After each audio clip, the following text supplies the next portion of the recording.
বন্ধুরা, পৃথিবীটা শান্তির জায়গা নয়। এখানে বিভিন্ন মত থাকবে, বিভিন্ন পথ থাকবে।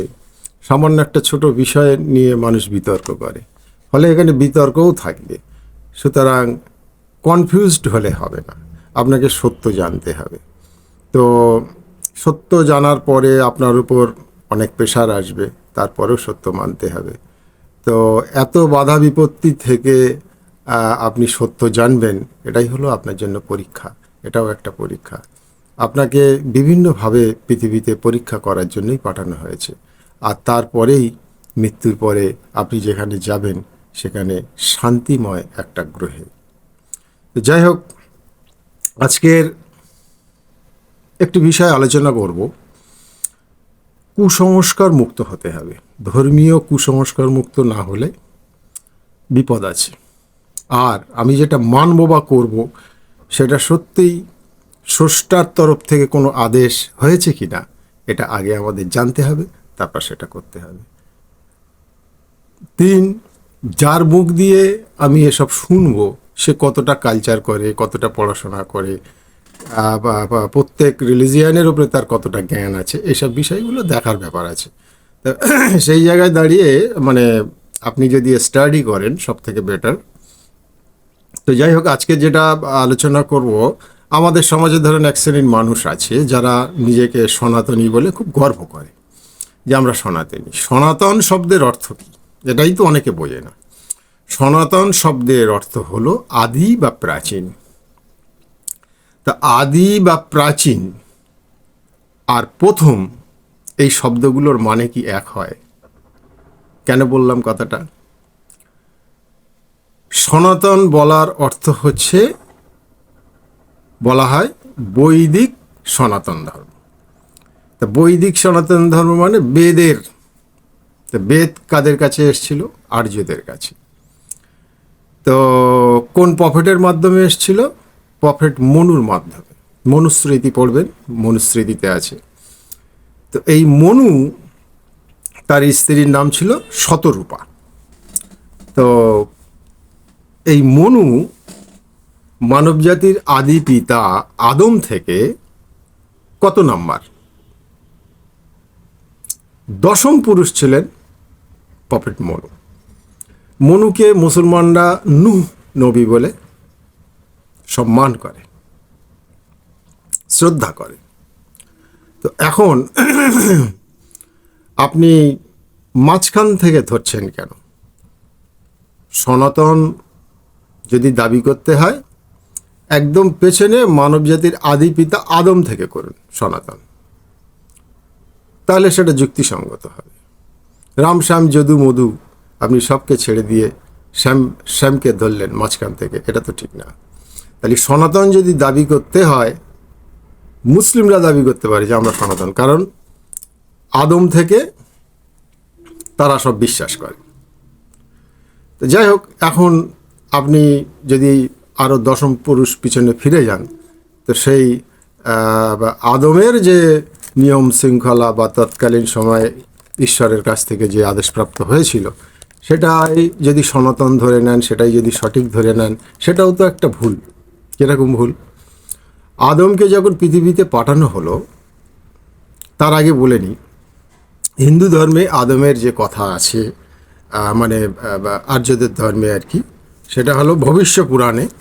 ভবিষ্য পুরাণে আদমকে আদমা বলা হয়েছে, আর ওনার স্ত্রীকে বলা হয়েছে, আমরা মুসলিমরা বলে হাওয়া, বাইবেলে বলা হয়েছে ইভ। এটা মানে যে ভাষা যখন তৈরি হয়েছে সেইভাবে এটা হয়েছে। আমরা এখানে জল পানি বলি, কিন্তু ইংল্যান্ডে গিয়ে আপনি জল বা পানি বললে কেউ বুঝতে পারবে না, ওখানে আপনাকে ওয়াটার বলতে হবে, কিন্তু জিনিসটা তো এক। যাই হোক, ওনার স্ত্রী হচ্ছে গিয়ে ছিল হব্যবতী, মানে হাওয়াটা হব্যবতী হয়ে গেছে। যাই হোক, একই ব্যক্তি।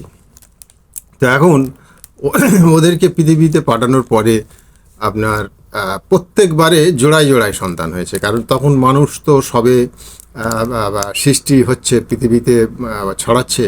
তো সেই কারণে ঈশ্বরের তরফ থেকে প্রত্যেকবারেই একটা করে মেয়ে, একটা করে ছেলে জন্মগ্রহণ করেছে। কিন্তু কত সন্তান ছিল এটা নিয়ে বিতর্ক আছে, সুতরাং ওটা আমি বলতে চাচ্ছি না, ওটা সঠিকটা জানাও অনেক মুশকিলের ব্যাপার আছে। তো এখন এরা তো সবাই ভাই বোন, তাহলে বিয়ে দেবে কীভাবে? এখন বিয়ে দেবে কিভাবে এটা যখন সর্বশক্তিমান স্রষ্টার কাছে জানতে চাইলেন, তখন সৃষ্টিকর্তা বলে দিলেন যে তুমি ক্রসভাবে বিয়ে দেবে, অর্থাৎ প্রথমবারের স্ত্রীর সঙ্গে দ্বিতীয়বারের মেয়ের, দ্বিতীয়বারের ছেলের সাথে প্রথমবারের মেয়ের, এইভাবে ক্রসভাবে বিয়ে দেবে। তো তিনি সেটাই করেছিলেন, আর সেটাই তখনকার যুগের মানে ধর্ম ছিল, রিলিজিয়ান ছিল। আচ্ছা, এখন কি ওটা চলবে? এখন চলবে?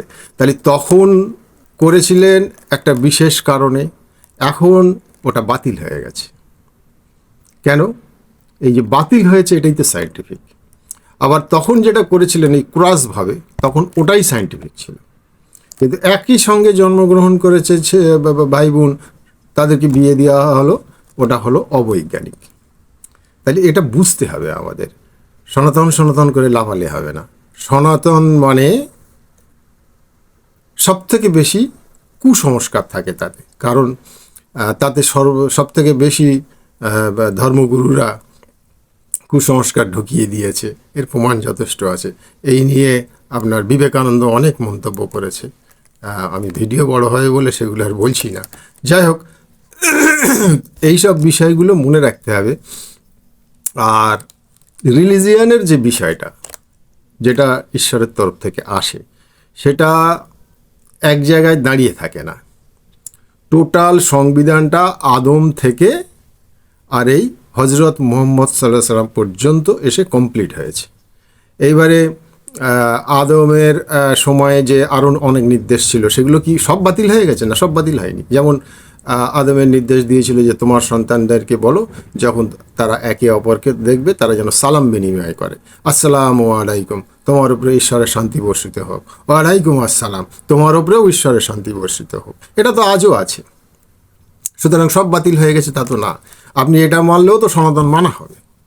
যাই হোক, এইবারে বিষয় হচ্ছে যে আদম থেকে যে আমরা এসছি, এটার প্রমাণ কি আছে? ধরুন, এটার প্রমাণ আছে এই যে কি বলে আদমশুমারি ওই আদমই চালু করেছিলেন, মানবজাতির আদিপিতা আদমই চালু করেছিলেন আদমশুমারি। কারণ উনি 950 বছর বেঁচেছিলেন, তখন পৃথিবীতে শত শত মানুষ তৈরি হয়ে গেছিল, ওনার ছেলে তার ছেলে তার ছেলে, এরকম করে করে অনেক মানুষ তৈরি হয়ে গেছিল। ফলে তখন আদমের মোট কত সন্তান এটা গণনা শুরু হয় সেই সময় থেকে। এটা একটা বিষয়। আর একটা বিষয় হলো আদমকে যে বেহেশতে স্বর্গে সৃষ্টি করে পৃথিবীতে নিক্ষেপ করা হয়েছিল, সেটা হচ্ছে কোথায় নিক্ষেপ করা হয়েছিল পৃথিবীতে, এটা একটা ব্যাপার। তো সেটা আমরা পাই শ্রীলঙ্কার সিংহল দ্বীপে, তখন ওটাকে স্বর্ণদ্বীপ বলা হতো।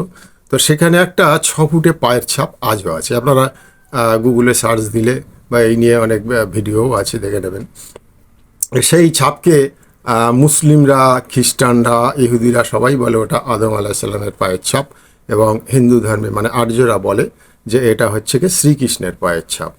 তো যাই হোক, সে মানে ছাপটা আছে, এটা একটা বড় প্রমাণ, এবং আপনি এটা নিয়ে পড়াশোনা করতে পারেন, এটা একটা বড় প্রমাণ। মূল কথা হলো যে কনফিউজড হলে হবে না, আপনাকে একটা বিষয়ের ওপরে গবেষণামূলক পড়াশোনা করতে হবে এবং সত্য জানার চেষ্টা করতে হবে। গোঁড়ামি নয়, পৃথিবীতে কোনো ধর্ম ছোট নয়, কোনো গ্রন্থকে ছোট করা হয় না, কারণ সবটাই এসছে ওপরওয়ালার কাছ থেকে। সুতরাং এটা বুঝতে হবে যে গোঁড়ামি না করে আপনার প্রত্যেকটা জিনিসের অরিজিনটা বুঝতে হবে, এবং কিভাবে এসছে, কিভাবে চায়, কেন চায়, কি হবে মৃত্যুর পরে, কি হবে, কোথায় যাব, এই বিষয়গুলো ক্লিনভাবে সায়েন্টিফিকভাবে বুঝতে হবে। গোঁড়ামি নয়, গোঁড়ামি থেকে বার হয়ে আসতে হবে। তো সবাইকে ধন্যবাদ। আপনাদের সবার উপরে স্রষ্টার শান্তি বর্ষিত হোক, এই আবেদন রেখে আজকের মতো শেষ করলাম। খুব তাড়াতাড়ি কোরআন আপনাদের পড়িয়ে শোনাবো, যে সেখানে ঈশ্বরের কি বক্তব্য আছে, খুব মজা পাবেন। একটু ধৈর্য ধরুন, আমি নিশ্চয়ই ওই জায়গায় যাব। ধন্যবাদ।